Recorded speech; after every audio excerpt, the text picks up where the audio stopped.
debate. A Constituição Federal consagra como direito fundamental a liberdade de religião, prescrevendo que o Brasil é um país laico. Isso significa dizer que o Estado deve se preocupar em proporcionar a seus cidadãos um clima de perfeita compreensão religiosa, proscrevendo a intolerância e o fanatismo. Mas nós somos permanentemente surpreendidos na mídia por casos de violação a esse direito básico e, pior, sem uma devida punição.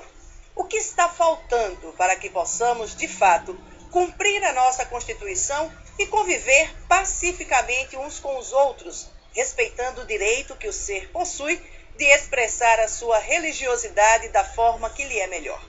Esse é o nosso tema do CBN Debate de hoje. Aqui no estúdio, para debater conosco, estão a promotora de Justiça e membro do Grupo de Trabalho sobre Racismo do Ministério Público de Pernambuco, Irene Cardoso, o secretário executivo de Justiça e Direitos Humanos de Pernambuco, Paulo Moraes, e membro do Comitê Nacional de Diversidade Religiosa da Presidência da República, Alexandre Lomilodó. Você, ouvinte, participa também do nosso debate através do telefone 33426088, enviando a sua pergunta ou o seu comentário, ou ainda através do e-mail alexandratorres@cbnrecife.com. Desde já eu gostaria de agradecer a presença de todos vocês aqui conosco. Muito obrigada por vocês estarem aqui. E gostaria de começar esse nosso debate hoje, promotora Irene, com a senhora, já que é a mulher presente aqui. Com licença aos senhores, mas a Constituição ela é muito clara no que diz. Lá no artigo 5º, inclusive, eu pensei lá no inciso 6º, está: é inviolável a liberdade de consciência e de crença, sendo assegurado o livre exercício dos cultos religiosos e garantida na forma da lei a proteção aos locais de culto e às suas liturgias. Promotora Irene, o que é que está faltando para que nós possamos, de fato, ter essa liberdade de consciência e de crença aqui em nosso estado e, consecutivamente, no nosso país? Boa tarde. Boa tarde, Alexandre. Boa tarde aos ouvintes da CBN. O que está faltando, praticamente, é o que leva à consequência da intolerância e da discriminação às celebrações religiosas. Está faltando conhecimento. E um pouco também o conhecimento da própria lei, porque geralmente quando se colocam questões de intolerância religiosa, se colocam outras leis também, se evocam outras leis, como por exemplo a lei do silêncio, como por exemplo a visão simplista entre bem e mal, que geralmente as pessoas expõem, a visão simplista da própria mídia, quando há qualquer tipo de crime, e basta ao outro lado dizer que é um profeta, dizer que é ligado ao candomblé, a mídia já diz: olha, foi de terreiro, foi candomblé. Então, falta esse conhecimento da realidade, do que são as religiões, a que elas se propõem, quem são as pessoas que frequentam essas religiões. Mas, independente desse conhecimento mais profundo, uma coisa é certa: as maiores vítimas de intolerância e discriminação são, sim, as religiões que são majoritariamente frequentadas por pessoas de cor, por pessoas que têm uma origem em religiões afrodescendentes, e isso leva, sim, a uma discriminação que a gente pode afirmar categoricamente que, apesar de ser intolerância religiosa, é uma intolerância também racial. Secretário Paulo Moraes, aqui em Pernambuco, que o Estado tem feito, que direcionamento o Estado tem dado a essa questão? Boa tarde. Boa tarde, ouvintes da CBN. É importante registrar que essa questão da intolerância religiosa, assim como várias outras expressões de violação aos direitos humanos, são fenômenos mundiais. Então, outros países têm a intolerância religiosa em relação, por exemplo, aos muçulmanos, a outras religiões que normalmente são as minorias. Aqui no Brasil, e aí concordando com a colega, é a questão da religião de matriz africana, aquela que tem sido a mais amplamente vitimada de expressões de intolerância.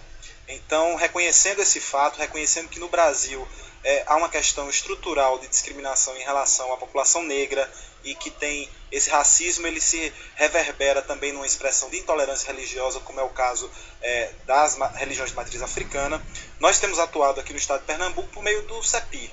O CEPI é um comitê de várias secretarias que apresentam várias ações para, num coletivo, discutir essas intervenções e atuar de forma a não permitir que expressões de intolerância, de preconceito aconteçam. Então a gente tem ações que vão desde o GT Racismo no âmbito da polícia, já que a polícia tem um papel fundamental, e aí mais uma vez concordando com a ideia de que muitas vezes as leis são trazidas como elementos que mais uma vez criminalizam a prática da religião de matriz africana, como já citado a lei do silêncio e outras tantas que dizem respeito, por exemplo, à questão sanitarista, das práticas com os animais, enfim. Então a gente tem aí uma série de práticas que têm um suposto amparo legal e que na verdade são expressões de preconceito e de intolerância. Então a polícia é um foco muito forte dessa nossa atuação interna enquanto governo, no sentido de que é importante deixar todo servidor público bastante conhecedor de que há uma liberdade ampla defendida na Constituição e defendida mais fortemente por essa gestão nos últimos anos, e aí a criação do CEPI, a criação de uma série de ações vão ao encontro dessa afirmação, porque é importante registrar que para o Estado, e aí muitas vezes a população requer muito uma ação de Estado, de governo, mas é importante ter uma percepção de que a sociedade também tem que se mobilizar e que ter uma intervenção voltada justamente a conhecer para não agir de forma preconceituosa e em se deparando com a situação também ter os elementos para que possa não discriminar. Então a educação é também uma forma uma ação muito forte no sentido de não permitir que hajam essas expressões de intolerância. E por fim tem toda a parte de atuação quando após um episódio como esse acontece, aí quando a Secretaria de Direitos Humanos muitas vezes é acionada para acompanhar casos concretos, como acompanhamos o caso de no ano 2012, lá em Brejo da Madre de Deus. Uma situação realmente que foi talvez a situação mais expressiva de um processo de criminalização de uma religião e de uma intolerância religiosa. Talvez esse seja o exemplo que mais forte me vem à mente num momento como esse. Bom, agora conversando aqui com um membro do Comitê Nacional de Diversidade Religiosa da Presidência da República, o Alexandre Lomilodó. Alexandre, hoje, quais são as ações efetivas em âmbito do governo federal para se tentar coibir esse preconceito e garantir a liberdade de expressão aqui no Brasil? Boa tarde. Boa tarde a todas e todos, né? Uma saudação especial a todo o povo de Terreiro e da Jurema Sagrada que nesse momento está linkado nesse programa, né, pela internet, que foi uma articulação que a gente fez na internet para que hoje todo mundo tivesse atenção a esse tema tão importante, né, de relevância, sobretudo para essas comunidades, né? Hoje a realidade, como já foi falado aqui anteriormente, as comunidades tradicionais de terreiro sofrem demasiadamente esse peso, né, que a gente chama de racismo histórico, né, porque não é só apenas uma questão de religião, essencialmente. No fundo dessas discussões está o racismo entranhado nas mentalidades nossas. Isso ainda é oriundo da nossa colonização e da época em que nós ainda trouxemos os negros como escravos para o país. Era até uma pergunta que eu ia fazer, mas já que você citou... Exato. É até bom já pegar logo esse gancho, porque a gente já vai logo dando conta...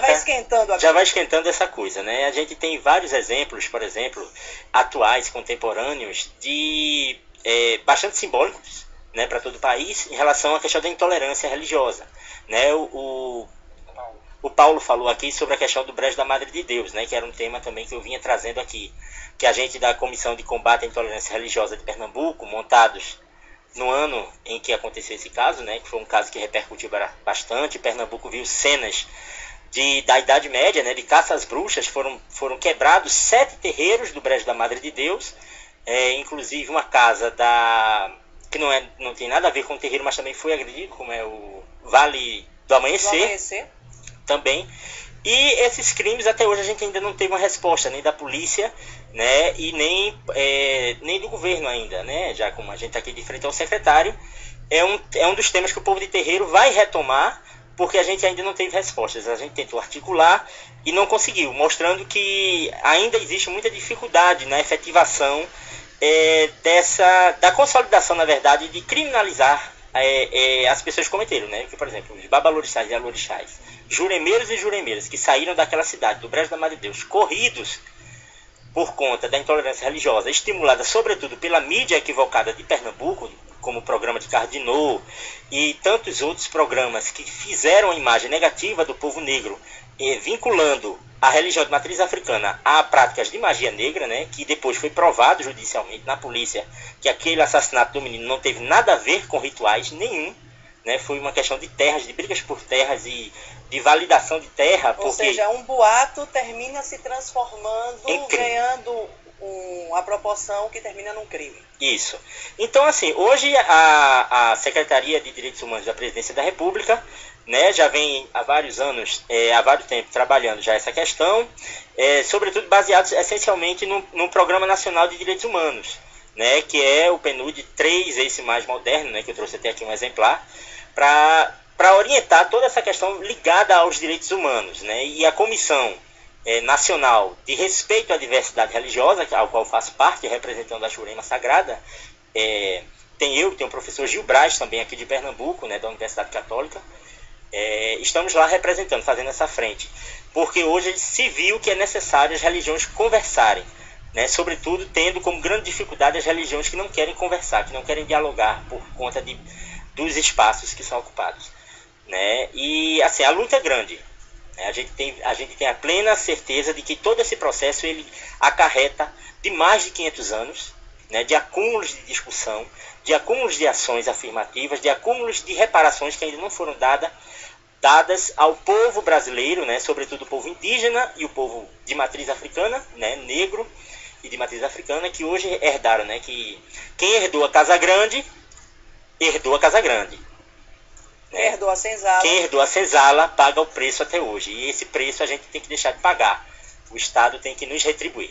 Agora, gente, uma questão. O que diz também, existem leis hoje que trazem algum tipo de punição para esse ato? Eu estou perguntando isso a vocês porque existe, por exemplo, os casos que vêm à mídia, como que vocês citaram agora no Brejo da Madre de Deus. Nós tivemos um caso em Olinda também.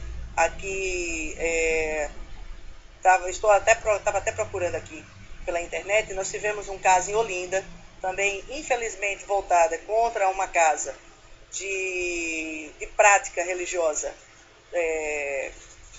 voltado para a cultura afro, também por irmãos de outra religião, de outra denominação religiosa. Nós temos casos, por exemplo, também em Caruaru, que houve, e aí eu não sei se isso seria colocado como intolerância religiosa, mas de uma pessoa da família que não queria que seus familiares fossem evangélicos e que terminou entrando no templo e disparando e terminou matando pessoas dentro. O que a gente percebe é que há, no fundo disso tudo, uma intolerância das pessoas, muitas vezes com o respeito à diversidade do outro, a diferença da qual o outro é portador. E eu pergunto, nós temos em nossa legislação alguma coisa que puna de fato isso? E se existe, quais são os critérios para que essa punição ocorra? Bom, atualmente eu estou também na Central de Inquéritos da Capital, que é um setor do Ministério Público que na capital ela recepciona todos os inquéritos policiais em relação a todos os crimes. E, ultimamente, nós temos feito várias denúncias de injúria racial e muito poucas denúncias de racismo, exatamente porque quando você tem uma demanda reprimida, quando o país, agora que recentemente discute o que seja racismo, o que seja intolerância religiosa, muitas vezes na própria delegacia isso não é lavrado de uma forma eficaz. Então, o que aconteceu, por exemplo, em Brejo da Madre de Deus, foi a primeira grande articulação entre todos os GTs racismo, do Ministério Público, da Polícia Militar, da Polícia Civil, em relação ao que aconteceu ali. Rapidamente, todos os atores se deslocaram para aquela região. Mas essa demanda, para ela chegar a ser um processo judicial, ainda está bastante longe do que nós gostaríamos que fosse, que é como Alexandre falou, a criminalização desses atos.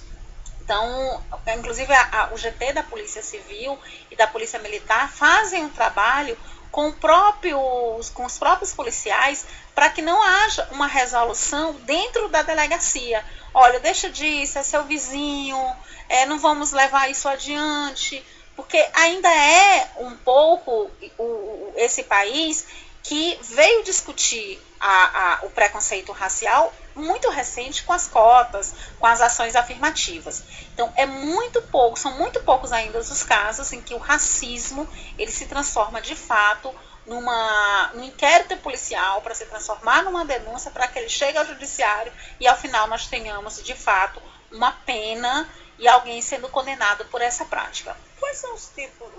Quer fazer alguma colocação? Quero complementar, na verdade, trazendo a ideia de que esse é mais um tema daqueles que a gente pode citar como exemplo, de que no Brasil temos as leis, mas muitas vezes as leis não chegam a ser, efetivadas por falta da prática e por falta, de muitas condições para que elas venham a ser aplicadas. E, por outro lado, muitas vezes o combate eficaz que pode ser feito ao tema por meio da função pedagógica da pena, que é aquela de inibir que as pessoas cometam aquele delito porque há uma previsão legal, e aí o conhecimento de todos acerca daquela criminalização é algo que inibe aquela prática, isso termina não ocorrendo. Foi o que fizemos agora recentemente, tivemos que adotar a medida em relação à homofobia. Inclusive foi noticiado como Pernambuco criminaliza a homofobia. Não, a gente não pode, infelizmente, ter uma lei estadual que cria um tipo penal. Nós criamos uma portaria conjunta entre a SDS e a Secretaria de Desenvolvimento Social e Direitos Humanos, consensuando uma definição, para que os delegados pudessem adotar essa definição como parâmetro para os indiciamentos, para indiciar, qualificar a sua denúncia a partir o seu relatório e assim dar o subsídio ao Ministério Público e assim levar a juízo uma denúncia mais circunstanciada em torno da homofobia. Então, na ausência da lei federal que ainda tramita no Congresso, a gente adotou essa medida. Então, é também nesse vácuo um pouco de como ainda se tem esses vários temas de direitos humanos sendo pouco objeto de uma prática judicial mais ativa, mais consistente, mais efetiva. Agora, quais são os parâmetros? Acho que isso é importante a gente trazer aqui para o ouvinte. O que é considerado uma intolerância religiosa? Quais são os parâmetros, quais são os atos, quais são as atitudes que podem ser consideradas uma intolerância religiosa e podem ser passíveis, por exemplo, de uma denúncia formal aos órgãos responsáveis, seja a delegacia, seja ao Ministério Público? Olha, ano passado nós tivemos um caso bem concreto e algumas pessoas podem até achar estranho, que foi o terminal de Xambá. E aí nós acompanhamos muito de perto o GT Racismo do Ministério Público, porque houve, quando se fez o terminal, e aí como foi no terreno do Quilombo, nesse lugar, já houve uma impropriedade da própria construção do terminal. Então, com certeza, ali já haveria algumas demandas que não seriam supridas com a própria saída do terminal. Bom, algumas coisas não deram certo do ponto de vista estrutural mesmo, e aí se começou todo um clamor na sociedade dizendo que não estava dando certo aquele terminal porque tinha sido construído naquele terreno que era de terreiro. E aí muitas pessoas começaram a dizer, olha, isso é coisa do diabo, a gente já sabia que não ia dar certo. E aí, quando se pensa que isso não vai ter uma repercussão maior, teve uma repercussão. Porque aí chegou a extremos das pessoas que frequentavam o terreiro se sentirem ameaçadas. Então, a intolerância em si, ela não é um ato que poderia ter uma consequência, mas ela leva a outros tipos de crime. Ela leva a uma invasão de um terreiro, ela leva uma agressão física, ela leva aquela pessoa a ter que, por exemplo, sair escondida para não ter que mostrar a sua roupa branca, não ter que mostrar seus artefatos. Então, essa intolerância, a intolerância em si, o crime que ela leva a pessoa a responder é a consequência do que minha intolerância religiosa faz. a ponto de eu não aceitar que determinadas pessoas circulem na comunidade, a ponto de fazer essas invasões. Então, concretamente, o que a gente tem depois, aí eu estou falando muito como promotora de justiça, o que chega a gente à ponta da justiça são as consequências dessa intolerância, e que elas são muito sérias, porque quando se tem uma multidão que está totalmente convencida que alguém está imbuída, que alguém está fazendo coisas do diabo, ela é capaz de atos totalmente desumanos. Você não tem como conter uma massa, muitas vezes. Muitas vezes. Na verdade, existem exemplos muito concretos, né, que a gente pode relatar. Eu, pessoalmente, né, porque vivencio essa intolerância todos os dias, né, por ser um sacerdote dessas religiões e por estar vestido, caracterizado, né, mostrando minhas contas nas ruas, a gente sofre desde entrar no ônibus, né, quando você entra e as pessoas lhe observam e às vezes não sentam ao seu lado, né, isso é uma forma de intolerância. A gente é agredido também por pessoas de outras religiões, sobretudo as neopentecostais, que hoje em dia estão em um processo fortíssimo de diabolização das culturas de matrizes africanas e indígenas no Brasil inteiro, enraizando esse problema, porque esse é um problema. Por isso o Comitê de Diversidade Religiosa, de Respeito à Diversidade Religiosa da Presidência da República, tem uma grande preocupação, porque a gente hoje sofre um processo muito grande, organizado inclusive politicamente, para a eliminação étnica, né, sobretudo dessas matrizes de comunidades tradicionais. Um exemplo fortíssimo que aconteceu recentemente foi no município de Paulista, quando tem aquela pontezinha ali, né, que sai de Rio Doce para entrar em Paulista, que tem a estátua de Iemanjá, logo ali o acesso ao Janga. Naquela entrada existia, na verdade, o terreiro de Umbanda Caboclo Tupinambá, da Mãe Maria, que é um terreiro datado de 1960, onde naturalmente ele já seria patrimônio, né, pelo IFAM ele já é um patrimônio, porque reserva ali toda a tradicionalidade de um terreiro durante todo esse tempo. Quando recentemente as pessoas me ligaram passando a informação de que naquele terreiro estavam cheios de faixas, luzes, e que naquele dia existiria ali um culto evangélico, dizendo assim nas faixas, agressivamente: agora aqui reside Deus, agora aqui Jesus está presente, onde quebraram inclusive a estátua de Iemanjá com marretadas, né? A estátua de Iemanjá que fica na casa de Dona Maria, que aquela casa ali era como se fosse um símbolo, né? Todo mundo ali que morava em Paulista via aquele terreiro na entrada de Paulista e era uma referência. Então, essa invasão, que também passa até por um Jesus te ama, por exemplo, na rua, quando vê você com uma conta no pescoço, vestido de branco, o evangélico ele olha para você e diz assim: irmão, Jesus te ama. Isso é uma agressão muito profunda, né? Não que a intenção dele de dizer que Jesus me ama não seja uma coisa interessante, mas ele naquele momento está preconcebendo de forma extremamente racista, arraigadamente racista, que eu estou pertencendo a uma facção do mal, a algo do diabo, algo que merece ser salvo. Então isso é intolerância religiosa, né? Vai desde das pessoas que entram nos nossos terreiros para quebrar nossas imagens, né, até um Jesus te ama no meio da rua. Isso tudo contempla contemporaneamente essa vivência prática do que é intolerância religiosa, do qual também os próprios evangélicos viveram no passado, uma intolerância religiosa por parte dos católicos. Nós temos, na verdade, ao longo da história, infelizmente isso não é algo atual, isso é algo que se desenrola ao longo da história da humanidade, mas que infelizmente ainda faz parte do inconsciente coletivo, que é a questão da rejeição ao que é diferente. Nós tivemos isso com os primeiros cristãos, foram perseguidos à época. Depois, quando o cristianismo se tornou, digamos assim, estatal, quando se estatizou a religião através do catolicismo, nós começamos a ter a perseguição a quem não era católico. Então nós tivemos as cruzadas, que foi um período extremamente negro da história da humanidade, onde muitas pessoas foram dizimadas porque não queriam, entre aspas, aceitar aquela religião. Depois nós tivemos uma Idade Média também, que foi terrível, as cruzadas estão nessa... Então nós temos ao longo nós temos na Irlanda até hoje essa divisão entre católicos e evangélicos, ou seja, o que a gente percebe no fundo, e se a gente for para trás, a coisa vai mais longe, a gente vai para o Egito, né, a gente vai ao culto do Deus único e ao culto do Deus pagão. Então a história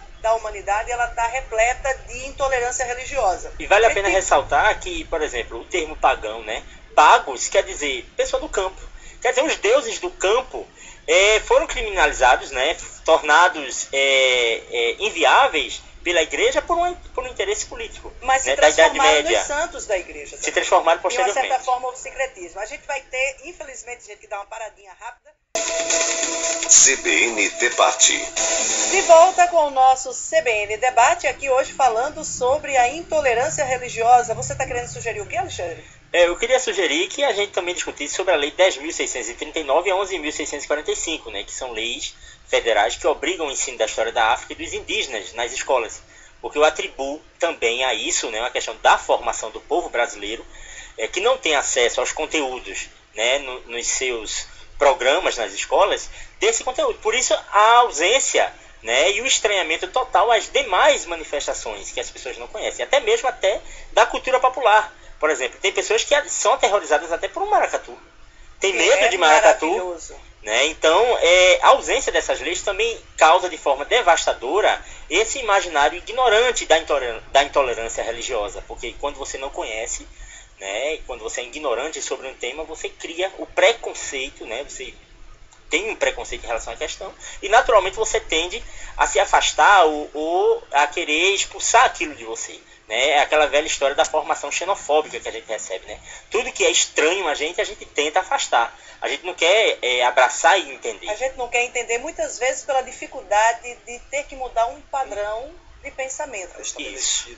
Porque mexer nas estruturas do pensamento é algo muito sério. Por isso, às vezes, você encontra segmentos religiosos que dizem assim: não assistam a televisão, não leiam livros, não vão para a escola, porque quando você vai lá com o maracatu, a mãe vai lá na escola dizer ao professor que o professor está ensinando macumba, entendeu? Porque é assim, é aquela velha história, é dominar pela mente.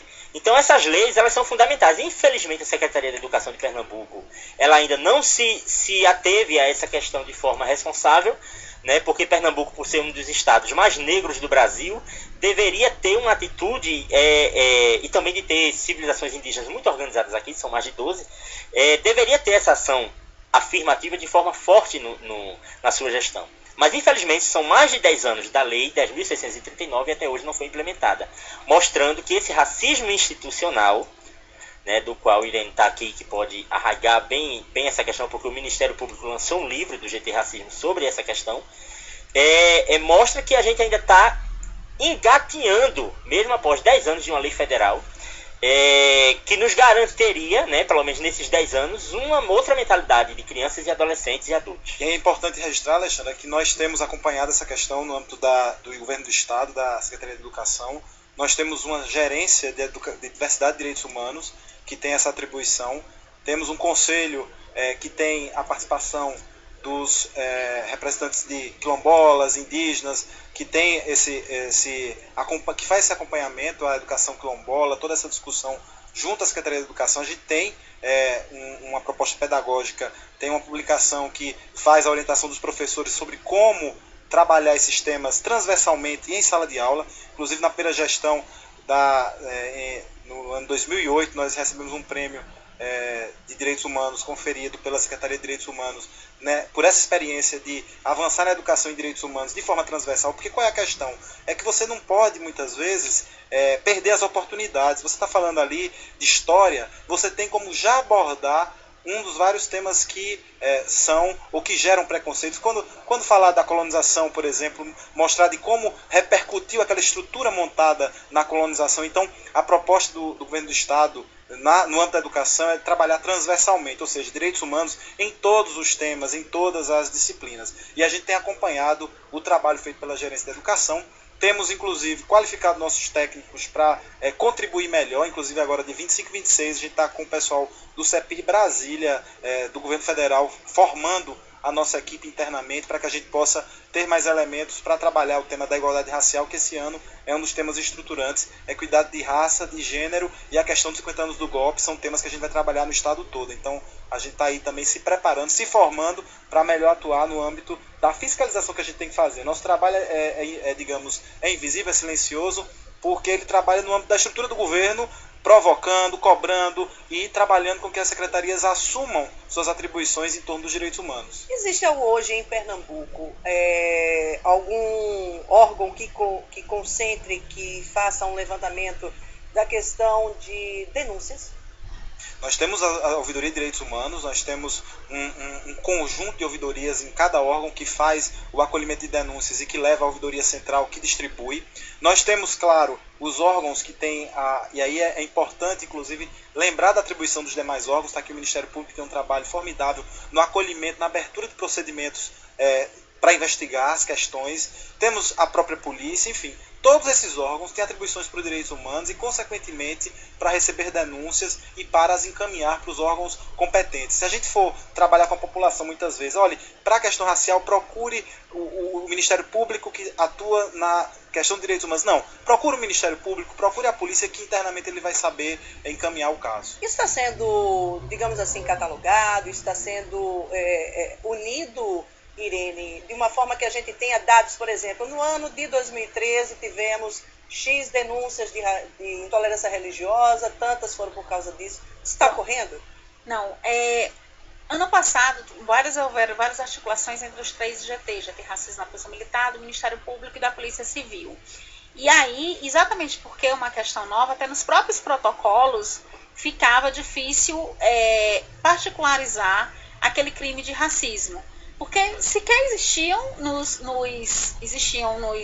protocolos o campo racismo. Então entrava como injúria de maneira geral.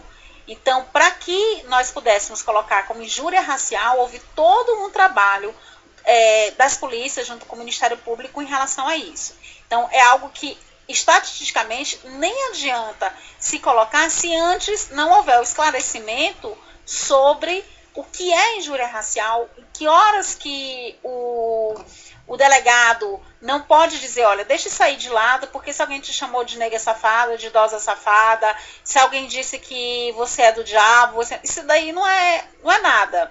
Então, primeiro, nós estamos trabalhando essa questão com todos os profissionais do direito que estão envolvidos nisso. Mas eu peço permissão só para voltar um pouquinho à questão da educação, que ela é primordial, que em alguns profissionais da educação que tentam fazer a implementação da 10.689, elas têm inclusive dificuldade, porque quando as mães sabem que em determinado dia vai ser discutido o maracatu, que sabem que em determinado dia será proposta a discussão sobre o jurema ou o candomblé, elas não mandam seus filhos para a escola. Então, a resistência é tão grande que há vários relatos de professoras dizendo que tem determinados temas que não dá para tratar, porque a orientação das mães é que os filhos não sequer cheguem à escola esse dia. Então, assim, precisa avisar que vai ser dado aquele tema? Geralmente um aluno chega, por exemplo, determinado professor foi tratado o tema na aula sobre a VG, e aí pediu para os alunos fazerem a pesquisa sobre VG, principalmente na questão, tem um mito, tem um conto de VG que ele diz que Exu mandou a entidade passar no meio de 2 amigos com metade do chapéu branco, metade amarelo. Um viu branco, o outro viu amarelo. Eles discutiram e se mataram. E aí a discussão era exatamente de quem é a culpa, da entidade, das pessoas, porque aí tem a questão da religiosidade, que diz que o mal está na pessoa. E aí um grupo de mães de uma determinada escola se rebelaram contra a professora, porque a professora estava falando de Exu na sala de aula. E aí tem todo um histórico, porque eu acreditando ou não que aquilo é o corpo de Cristo, é o sangue de Cristo, todo mundo respeita e chama hóstia, não é? Independente do que se fala, do que se pensa da Igreja Católica, há já um respeito natural em relação à Igreja Católica, assim como a aversão natural a tudo que é de religião. Então, hoje a Polícia Militar, mesmo que ela apresente alguns dados, eu diria que os dados das não denúncias, das não notificações, da subnotificação, ela é muito mais grave do que qualquer número de denúncias que nós poderíamos apresentar. Eu acho que tem uma questão, pelas próprias colocações de vocês, e aí eu pergunto como é que está sendo feito esse trabalho. Eu sei que o Ministério Público ele criou um grupo de trabalho, um GT, unindo as diversas religiões, acredito que a Secretaria também deva estar presente, com o objetivo de reunir esse grupo de diversas religiões justamente para tentar se minimizar essa questão da intolerância aqui em nosso estado, particularmente. Tem um ano o grupo Diálogos. Tem um ano. E aí eu pergunto, Irene, na prática, como é que está funcionando o grupo? O que é que ele está fazendo? Porque, só para complementar, o que eu percebo, e aí uma coisa que nós estávamos falando aqui durante o intervalo, a mãe que não deixa a criança ir para o colégio, eles é apenas um efeito, existe uma causa. Então, o que é que está se fazendo para se trabalhar com os religiosos das diversas denominações, seja porque o preconceito ele vai de todos os lados. Ele vai também da matriz africana para outras religiões, do espírita muitas vezes com o evangélico, do evangélico com o católico. Então, esse preconceito ele é generalizado. Quando é preconceito. Não tem cor, não tem religião, não tem nada. O que está se fazendo do grupo, por exemplo, para se trabalhar com a causa? Ou seja, esses religiosos que precisam ter uma outra concepção, inclusive, para levar aos seus fiéis. A Lei 10.639, que é para ser tratada na escola, ela ainda tem outra questão. Quem está nessa escola, que são os professores, que aí é muito importante na implementação, no processo de implementação da lei, a formação desses professores, somos todos nós da sociedade.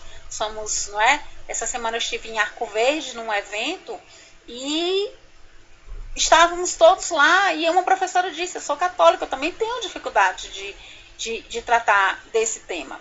Bom, o grupo chama-se Diálogos, está há um ano formado, ele veio exatamente dessa época, foi ano passado que foi formado, e esse grupo, ele também nasceu da necessidade de momentos de crise, como foi aquele do Brejo da Madre de Deus, de saber quem são as lideranças que vão ser chamadas.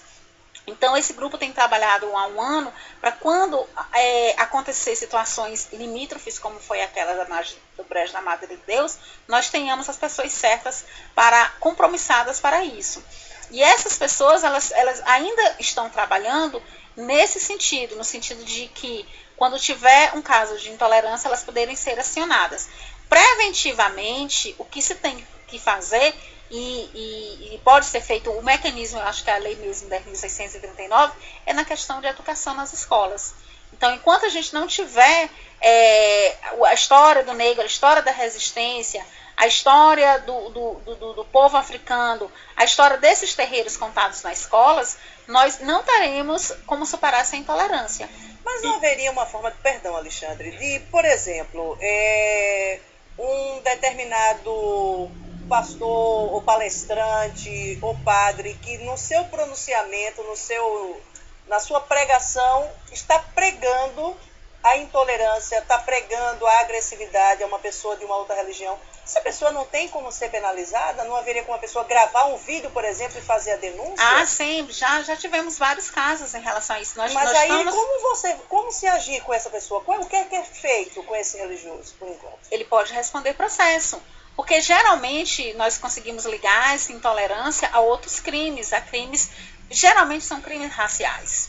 Geralmente são crimes, isso é coisa de negro, safado, isso é coisa de gente que não tem o que fazer, não é? Então, geralmente, nós temos conseguido ligar esse crime de intolerância religiosa ao crime racial. Por isso que nós começamos a conversar, há discriminações contra espíritas. Mas a gente não tem notícia de grupos, de casas de espíritos sendo invadidos, dizendo que é coisa do diabo. Então, por isso que uma discussão como essa, nós terminamos batendo na raiz do país, que é a raiz do preconceito racial, porque isso vai acontecer muito visivelmente contra determinadas pessoas. E aí existe uma publicação, o Mapa da Intolerância Religiosa, que foi publicada em 2013, pela Secretaria de Promoção da Igualdade Racial de Brasília, do Governo Federal, que traz um registro de todas, do contexto brasileiro todo, e traz vários exemplos de intolerância com judeus, com árabes. Tem esses episódios, mas o que a gente está aqui reafirmando é que no caso pernambucano, talvez no caso brasileiro, a questão racial ela tem esse rebatimento muito forte em relação à matriz africana. Então, realmente, a gente termina falando... É predominante para a população que está nos ouvindo. Pode parecer que há uma superproteção ou algo parecido, mas não.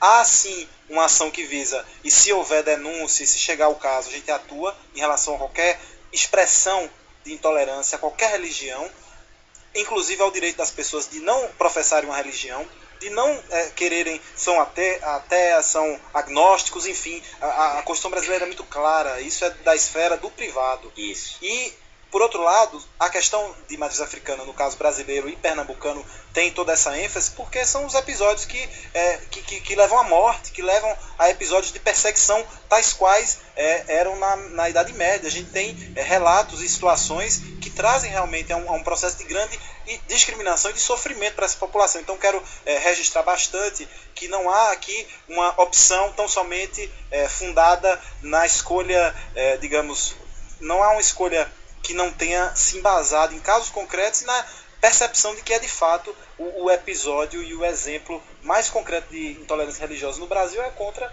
matriz africana. Sem dúvidas. E para você ver como o racismo é uma coisa tão cruel nesse país, né? Porque quando a gente fala de racismo, as pessoas às vezes acham que está distante de intolerância religiosa, que está distante disso. O racismo, na verdade, ele permeia todas essas questões. Quando a pessoa comete intolerância religiosa contra um terreiro, não é só porque ali está tendo uma prática de orixá, não. É porque são pessoas negras, são pessoas que estão morando em comunidades de baixa renda, entendeu? Que sofrem naturalmente, né, historicamente, né, não gosto nem de usar esse termo natural, eu retiro ele, culturalmente, essa prática de racismo. Para você ver, o racismo institucional ele é tão cruel que até a própria lei 10.639, ela sofreu um veto, ela é uma lei que tem um veto num dos parágrafos mais importantes, que é o parágrafo da formação de professores.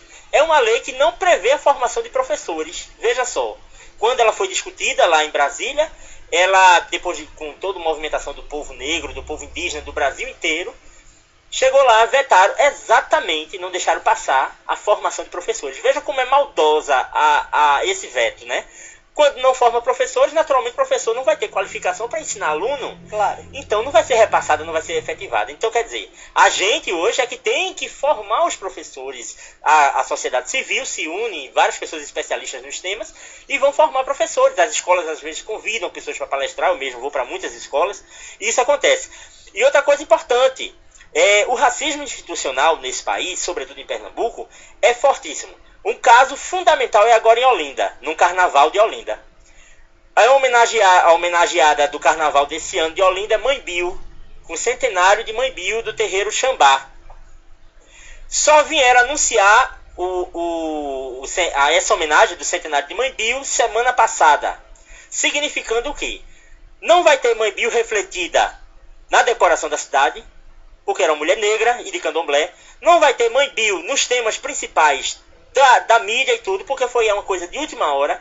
Os bonecos gigantes vão fazer 100 bonecos de Bajado e não vão fazer nenhum de Mãe Bill. Então você vê como é profunda a questão do racismo.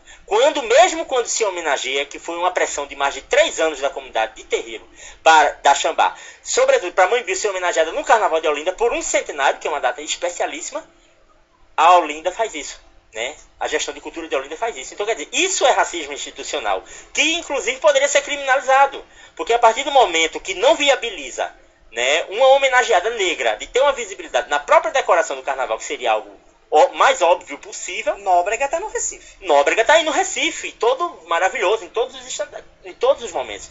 Quando é em Olinda, Mãe Bill é preterida completamente. Vai sair apenas vai se resumir essa homenagem do Carnaval de Olinda apenas uma placa. Então isso é racismo institucional contra a cultura, contra as religiões de matriz africana e contra o povo negro. É só para passar, assim, superarmos um pouco esse sentimento que eu acho que a Alexandra está sentindo. Assim, e o resultado prático? Quantos e números e o que você deve fazer? Porque tudo isso é muito difícil de identificar no papel. Não é? Como a Alexandre disse, gostaria muito que se fosse ser identificado como racismo institucional o fato da gente ter Nóbrega nos estandartes na cidade inteira e não vamos ter a Mãe Bill também estampada para que todos possamos ver. Como é que eu vou poder identificar que todos os outdoors de escolas só tem crianças brancas e não tem crianças negras? Como é que eu posso identificar tudo isso no papel? Então, essa prática ela é tão perversa que ela é invisível. Então, por isso que a intolerância ela só é punida quando ela leva a outros tipos de crimes, porque ela em si é muito difícil de ser identificada. Ela se evidencia. Ela se evidencia em outras práticas. Nós tivemos em Petrolina, no ano passado, ano retrasado, na verdade, estamos no começo de 2014. Em 2012, nós tivemos um desses conflitos de lei. Aqui a gente geralmente tem lei de silêncio, né, as horas de acabar os cultos, e lá houve uma questão com o meio ambiente. Uma promotora muito competente, doutora Ana Rúbia, ela nesse ímpeto ela é promotora do meio ambiente, ela proibiu o sacrifício de animais nos terreiros em Petrolina naquele ano. E aí foi toda a sociedade civil, o Ministério Público foi completo para lá, sentamos e fizemos uma grande audiência pública em Petrolina. Não é? Padre Clóvis foi da Universidade Católica, não é? Várias pessoas foram até a cidade de Petrolina. E aí, mais uma vez eu lhe digo, o sacrifício de animais ele tem que ser entendido dentro de uma determinada religião. Né? E volta até uma frase minha, eu posso até não achar que ali está o corpo de Cristo, mas eu chamo hóstia. Então eu não posso chamar esse sacrifício de abate. Então são essas questões simples que elas são muito importantes ser defendidas, porque aquela criança também, que ela é de terreiro e ela é obrigada a esconder que ela é de terreiro, ela pode ser uma criança índice da evasão escolar. Então o que a gente está discutindo aqui, que pode não ter repercussão imediata, mas ela tem uma repercussão muito perversa no dia a dia dessas pessoas que são de candomblé, que são de Jurema, que são de Umbanda, porque viver escondido me faz ser excluído, e essa exclusão ela é muito perversa mesmo. Bom, gente, a gente está na reta final aqui, faltam 4 minutinhos aí para encerrar o nosso debate, e eu queria, nessa reta final, trazer a seguinte informação para o ouvinte. Hoje, aqui no nosso estado, qualquer ação que seja registrada como uma intolerância religiosa, uma agressão, qual é o caminho que a pessoa tem, secretário Paulo, para poder fazer uma denúncia, para poder buscar os seus direitos? Eu esqueci até de fazer essa pergunta. Primeiro responda essa, depois eu vou até fazer uma pergunta ali para a Irene com relação a outra questão. Bem, Alexandra, nós temos uma ouvidoria de direitos humanos que pode ser o canal inicial para qualquer tipo de denúncia, o 0800 081 4421, mas eu quero registrar o que eu disse antes, que todo servidor público é um defensor de direitos humanos. É assim que essa gestão tem trabalhado para afirmar os direitos humanos como uma política de Estado. Então, nós queremos dizer que qualquer pessoa que tenha presenciado ou vivido, até em dúvida, busque o serviço público do Estado, especialmente a Polícia Civil, Polícia Militar, qualquer órgão da assistência, por exemplo, o CREAS, o CRAS, são espaços onde pode ser feito denúncia e esclarecimento sobre essa questão da intolerância. Quero registrar que a gente fala muito em intolerância, aí pressupõe que o que se busca é tolerância. A gente não quer tolerância, não. A gente quer respeito, é muito mais do que tão somente tolerar como algo indiferente. É assim que a gestão do governador Eduardo Campos tem buscado abordar esse tema, trabalhar internamente para que a gente possa ter, efetivamente, esses episódios estancados aqui no âmbito do Estado. O governo federal tem um disque para denúncias, não é? Exatamente. Tem o Disque 100, né, que todo mundo pode, em casos de racismo e intolerância religiosa, ligar para lá, né, vai ser gerado um protocolo e posteriormente vai ser investigado, né, pelos órgãos competentes, né, indicados, né, e coordenados pela Secretaria de Direitos Humanos da Presidência da República. É um disque muito importante, né, é simples até lembrar, Disque 100. Fantástico, e chega pra gente, ele denuncia lá, chega pra gente aqui atuar. Exatamente, vai para onde foi a origem do crime, vai para todos os órgãos que são necessários. Então, quer dizer, todo mundo anotar o Disque 100, né, ter sempre ele dentro da carteira, salvo até no próprio celular, porque a todo momento nós estamos sofrendo esse tipo de agressão, né, principalmente aqui em Pernambuco. Irene, as pessoas que estão nos ouvindo e porventura querem conhecer o GT do Ministério Público, querem até fazer parte, como devem proceder?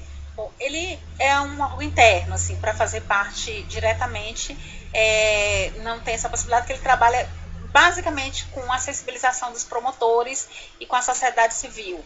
Mas nós no diálogo. Porque como disse nosso procurador-geral, todo mundo sabe que há o racismo institucional. Nós somos a única instituição do Brasil com certificado, porque nós tivemos a coragem de fazer uma pesquisa interna sobre nosso racismo de cada um e descobrimos ao final, atestado por uma socióloga que analisou o trabalho, que nós somos uma instituição racista. E eu acho o Ministério Público do Estado de Pernambuco. E se quiséssemos ter a coragem de fazer essa pergunta em muitos órgãos, com certeza a maioria da resposta seria também essa. Mas exatamente com essa resposta, nós temos agido fazendo essa sensibilização com todos os membros do Ministério Público. Mas eu aconselho a ser acessado o nosso portal do Ministério Público. Lá tem uma publicação muito importante, que é um livro, fruto dos nossos 10 anos do GT Racismo, que tem uma compilação do que foi feito nesses 10 anos. Está muito bonito o livro, vale muito ser acessado. E quero agradecer e dizer que as discussões estão sempre abertas, nós estamos sempre acessíveis a vir até aqui, e desejar a todos nesse ano de 2014 muita paz. E antes de fechar, né, aproveitar que a gente está aqui no momento de discussão de intolerância religiosa, aí aproveito que, como está sendo exibido pela internet, denuncio aqui desde já um personagem da internet evangélico intolerante, né, chamado Reinaldo Dias, do Rio de Janeiro, que tem vários vídeos publicados no YouTube, onde ele desafia até o próprio Estado e as leis, dizendo que as leis do homem não são maiores que as leis de Deus, onde ele comete todo tipo de crime, diz que o povo de terreiro é tudo demônio mesmo, que tem que tudo morrer. Então, esses crimes da internet, eles estão aí presentes e merecem ser denunciados. Então, aí eu já aproveito que liguem todos hoje para o Disque 100. Bom, eu queria imensamente agradecer a presença de vocês aqui. Muito obrigada por esse debate. Irene Cardoso, Paulo Moraes, Alexandre Lomilodó. Registrando rapidamente o ouvinte Rodrigo Salles, aqui através do Facebook, dizendo que está acompanhando. Acredito que estamos deseducados a saber conviver com as diferenças. Precisamos promover a consciência, principalmente das crianças e jovens, da naturalidade que deve existir no convívio com as pessoas diferentes. Muito obrigada a você, ouvinte. 4 horas no Recife.